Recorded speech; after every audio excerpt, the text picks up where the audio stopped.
भगवान राम, उनकी पत्नी सीता और भाई लक्ष्मण वनवास में रह रहे थे। वे एक स्थान से दूसरे स्थान पर चले गए और राम, एक शक्तिशाली योद्धा, ने दुष्ट राक्षसों को नष्ट करके जंगल के दुष्ट राक्षसों से पवित्र राशियों की रक्षा की और राशियों के प्रति अपना सम्मान व्यक्त किया। उनकी यात्रा जारी रही और वे गोदावरी नदी के तट पर स्थित पंचवटी नामक स्थान पर पहुंचे। शूर्पणखा की राम से मुलाकात।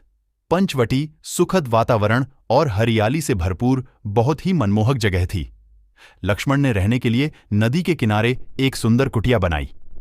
दिन बीतते गए और एक दिन ऐसा आया जब राक्षसी शूर्पणखा, रावण की बहन, इधर उधर घूम रही थी और तुरंत राम और लक्ष्मण के मनमोहक रूप पर मोहित हो गई और प्यार में पड़ गई।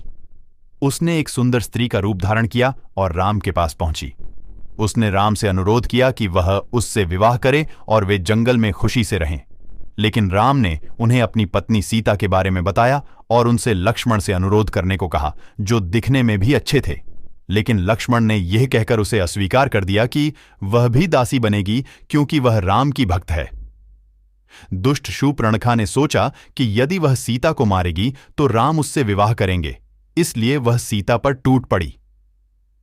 राम ने लक्ष्मण को चिल्लाया। लक्ष्मण ने क्रोध से भरकर अपनी तलवार निकाली और उसकी नाक काट दी। वह दर्द से कराहती, चिल्लाती हुई जंगल में भाग गई और भाई खर और दूषण के पास पहुंची।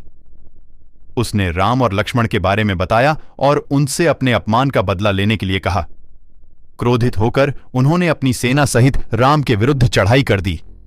राम ने उनसे युद्ध किया जबकि लक्ष्मण सीता के पास पहरा देते रहे। एक एक करके राम ने सेना में सभी को मार डाला और अंत में खर और दूषण को भी मार डाला। शूर्पणखा भयभीत होकर अपने भाइयों और उनकी सेना को नष्ट होते देख रही थी। वह रावण से सुरक्षा पाने के लिए तुरंत लंका चली गई। रावण उसे विकृत देखकर हैरान हो गया और उससे इसका कारण पूछा। शूर्पणखा ने पूरी कहानी सुनाई, उनसे बदला लेने की प्रार्थना की और सीता की सुंदरता के बारे में बताया। रावण ने एक दुष्ट योजना सोची जिससे प्यारी सीता मिल जाएगी। सीता हरण।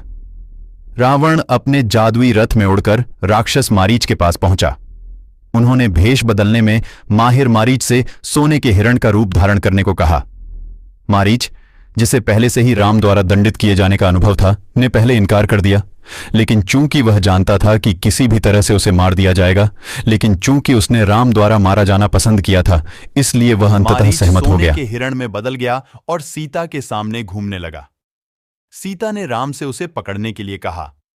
राम ने लक्ष्मण से सीता की देखभाल करने को कहा और हिरण के पीछे चले गए। हिरण उन्हें जंगल के अंदर तक ले गया और अंत में जब राम को लगा कि उसे जीवित पकड़ना असंभव है, तो उन्होंने उसे एक तेज तीर से मार डाला। जैसे ही तीर लगा, मारीच को अपना असली रूप मिल गया और उसने राम की नकल करते हुए जोर से चिल्लाकर सीता और लक्ष्मण से मदद मांगी। रावण की योजना काम कर गई थी। यह सोचकर कि राम को कोई समस्या हुई होगी, सीता ने लक्ष्मण से उन्हें अकेला छोड़कर राम की तलाश करने का अनुरोध किया।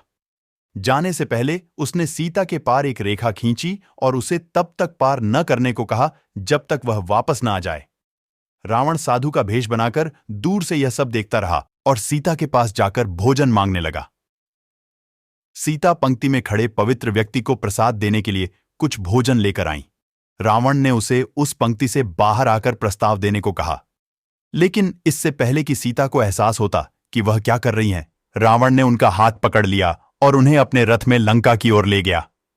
सीता मदद के लिए जोर से चिल्लाई। जैसे ही वह चला, महान गरुड़ जटायु ने रावण का विरोध किया और उससे युद्ध किया, लेकिन रावण ने निर्दयतापूर्वक उसका पंख काट दिया और जटायु गिर पड़ा।